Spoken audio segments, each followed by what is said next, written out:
Okay everyone, I was going to show you the extended reporting system. I'm just going to skip through most of the extraction bits that you already know. The report editor has a feature that is quite similar to the way that Crystal Designer operates. It's got an interface very similar to that. This main screen interface that you've already seen, you already know. So what I'm going to show you is the custom reporting part of it. Now, to get that to work, first of all, you already know about the dashboard designer and the document designer.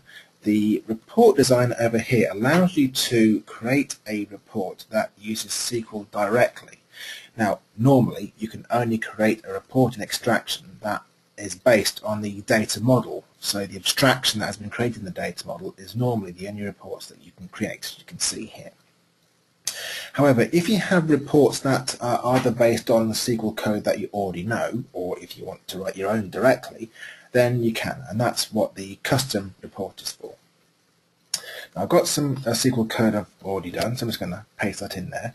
Basically, I'm just going to do something really simple. I'm just saying from the main request table, select the request number, description, status, and priority from the main request table. Select those records where the P current is 1, again, just to keep the numbers small. But any SQL code that you can put in the SQL Server will also apply here. Now I'm just going to press refresh on that so you can see the kind of results that come back. It's worth pointing out at this point that the custom reports that you create are different to the other reports that you create inside Extraction, in the sense that they are not subjected to the data filtering rules that you see for the data model. So you can say if a particular class of user could only report on incidents, for example, but you can only create the reports inside the custom report window. Inside the report designer window, but it operates outside of those security bounds, so you can make a SQL report bring back anything that you like. Now, natively inside the extraction system, this is the layout that you see. So it's very similar to what you have in SQL. Actually, when you run a query directly in the Management Studio, you just get a bunch of fields coming straight back at you, and that's exactly what's happening here. But there is another layer on top of this where you can push this report through that's effectively a display filter. So I'll show you how that part happens next.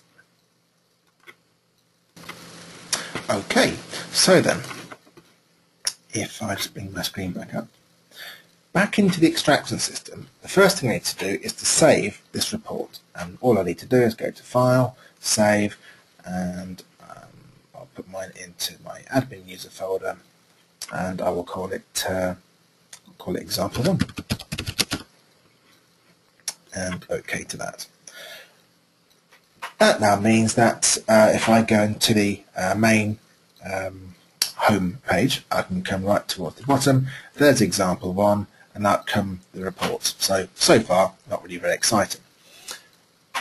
What you can do now is to load up the report designer. Now, if I just minimize this for a moment, in the files that I've sent you on the FTP site, there's all these installers that contain everything that is installable for the extraction system.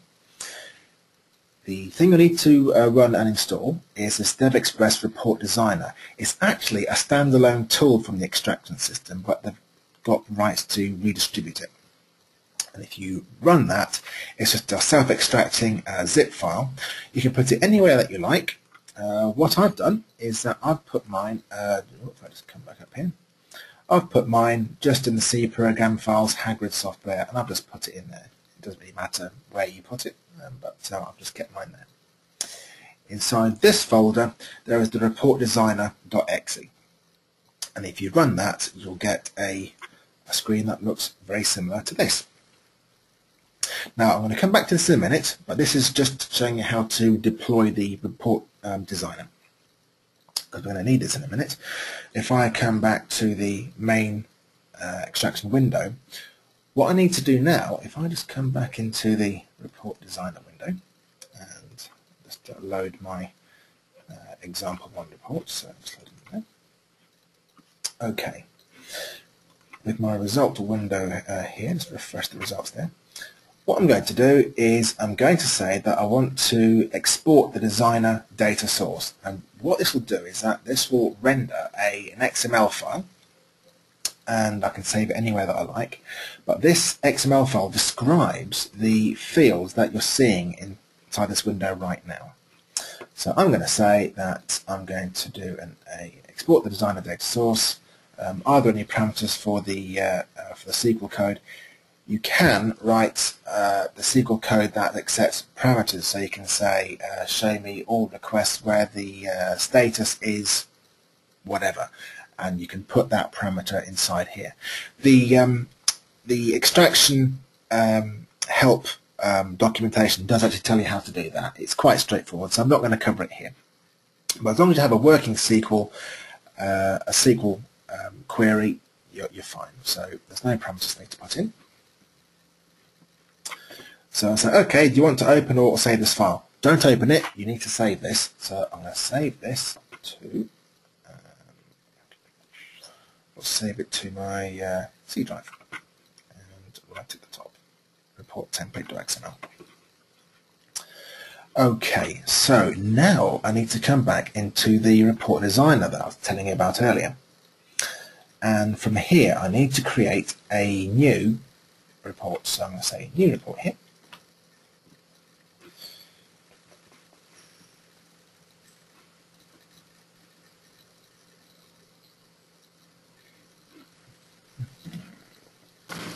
Okay, so new report, and that generates this window. What I need to do next is to tell it about that XML file that I generated just a minute ago. And on the bottom right of the screen, in this property grid, you can get that by doing right-click properties in down here if it doesn't pop up, but it should do by default. Anyway, in this property grid, just come towards the bottom. It's around about the bottom middle somewhere. There is a I can't find it now. Where are you?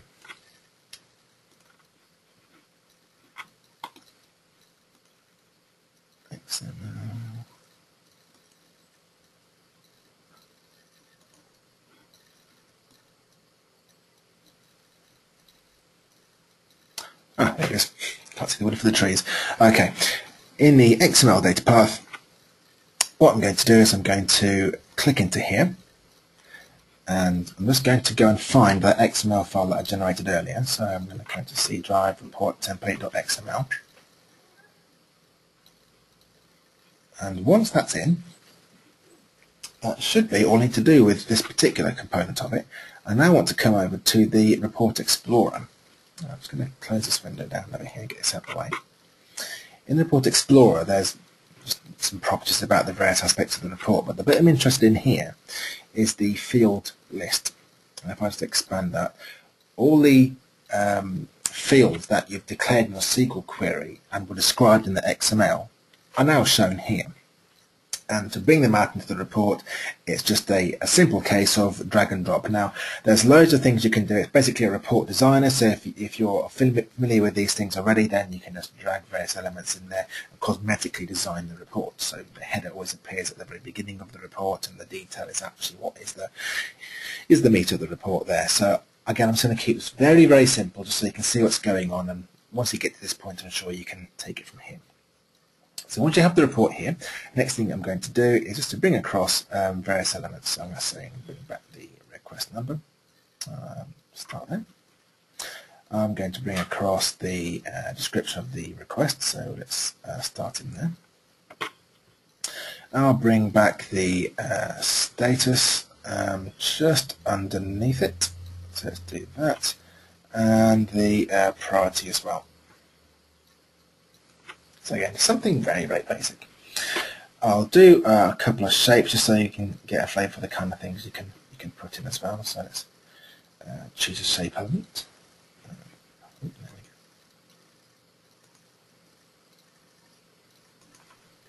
we go. And let's choose something like that. Just a simple shape so you can see there's something going on. You can input a graphic inside here, so if you want to import a logo or a corporate picture or anything like that, then of course you can import them in just by dragging across the object over here. But again, just to keep it simple and just so you can see what's going on, I'm going to keep it very, very simple inside here. Now I've defined my report layout, and again you can mix and match and put all kinds of things inside here.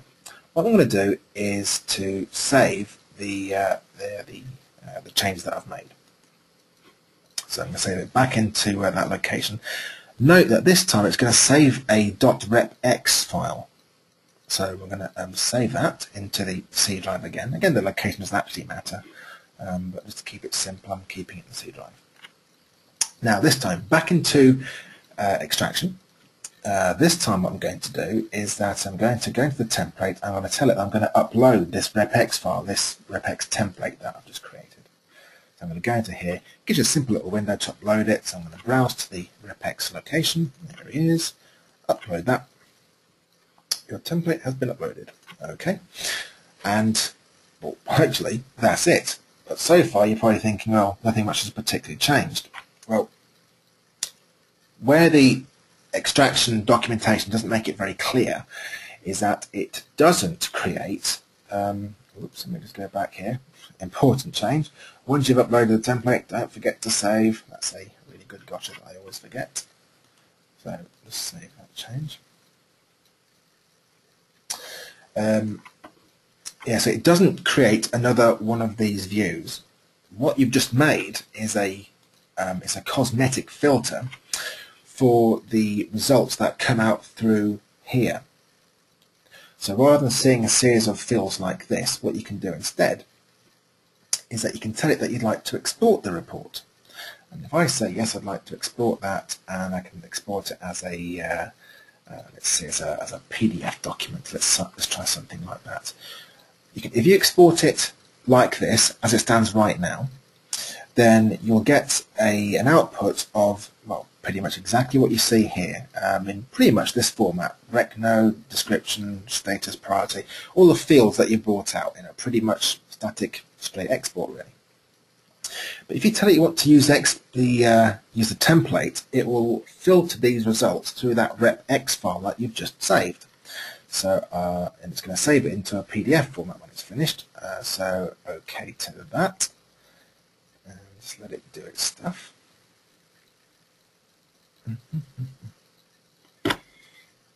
Now again, obviously the delay that you have here will depend on how powerful your machine is, but also more importantly, how many results that you have. So if you told it to generate a report that's based on, I don't know, 100,000 records, then it will evaluate all 100,000 records and generate it into this PDF, filtered through that document that you've just created, that repx file. Anyway, here's the PDF file that's generated, so I'm going to save this, and again I'll put it to my my C drive here. Yes, I think that'll do. Now I don't have a PDF viewer on this computer, so I'm just going to quickly switch back to the system over here. And I'll save that in my VM Xtraction server in my C dollar. Let's quickly browse to that. Okay, browse to that. So I'm just going to open up that file there. Here's the PDF file that I've just generated. So if I open that up, and well, I can see here that we can see that graphic that I've put inside here, and now the rest of the, I think it's 1,500 reports now be shown below.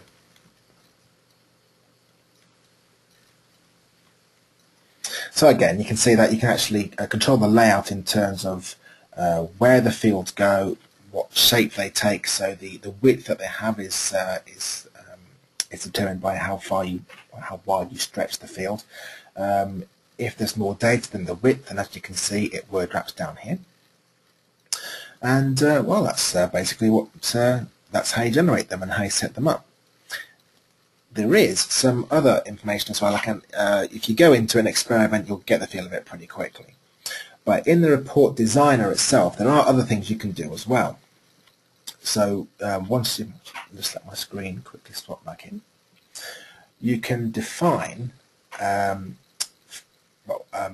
operations that happen for each of the fields. So if you want to say that a particular output in the report can actually be the result of 3 or 4 fields added together, or this field plus that field divided by some arbitrary figure and output the result in that, show it as a pie chart or whatever you want. So by dragging across the components, you can pretty much build up the report that you want. For each of the report elements that you see here, so if you click on one of them, you get a little box at the top like that. And again, if you just click into that, hopefully my computer will catch up with me. You can create things like a formatting string down here, which is down here. So, what sort of formatting rules do you want to show? And what you can then do is you can then say, well, if these particular conditions are met, then let's see, you can say that edit the rule sheet. Let's add a term. Actually, I'm in the wrong place here. Hold on.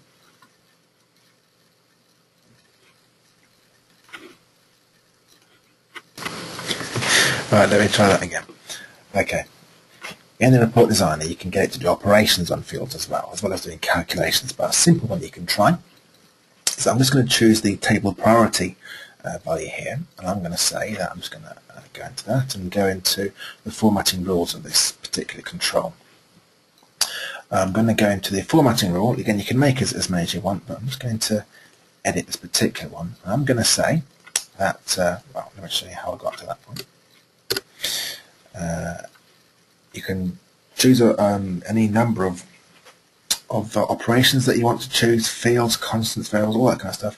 But I'm just going to say that for the fields, again, I've got this priority one over here. I'm just going to say that if you've got a priority equal to 3, so if that condition is met, then change the background color to be red and maybe the foreground color to be bright red. So something like that. So I'm going to just make sure the changes are there. Okay, and bring that rule over. Okay to this. And what I'll now do is just click away from that control and save my changes. Now what I'll do is go into here and just tell that I want to upload that new template. So browse to the repex, upload that. It's been uploaded.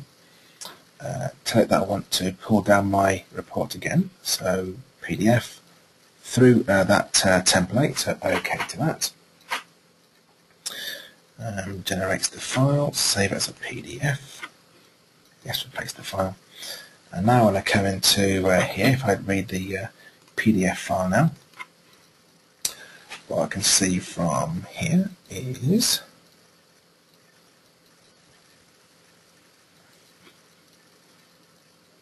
any second now. Here we go. Is that any field, well, in that field, if that value is met, it will shade the field. And if I just come a bit further down, so 4 priority 2s and 3s are not shaded, but only priority 3s are in red. Now, I don't have very many priority 1s in this database, so that's why I've chosen something that you can see. But again, you could say that if there is a priority 1 request, highlight it in red. If there is if there's a particular customer, or if this condition and that condition is met, then do this. So you can do some quite powerful operations inside this. And again, it's just a display filter, so that when you go into the reporting application in Xtraction, normally you just see the straight SQL output from here, but you can filter it through the Report Designer. That creates a cosmetic filter that you can export your report through as a PDF, a document, or PowerPoint, whatever, and generate reports. Generate reports that way. Okay, that's pretty much all there is to it. If you've got any questions, by all means, just let me know at the usual email address. But otherwise, I hope you found this video useful. Okay, guys, take care.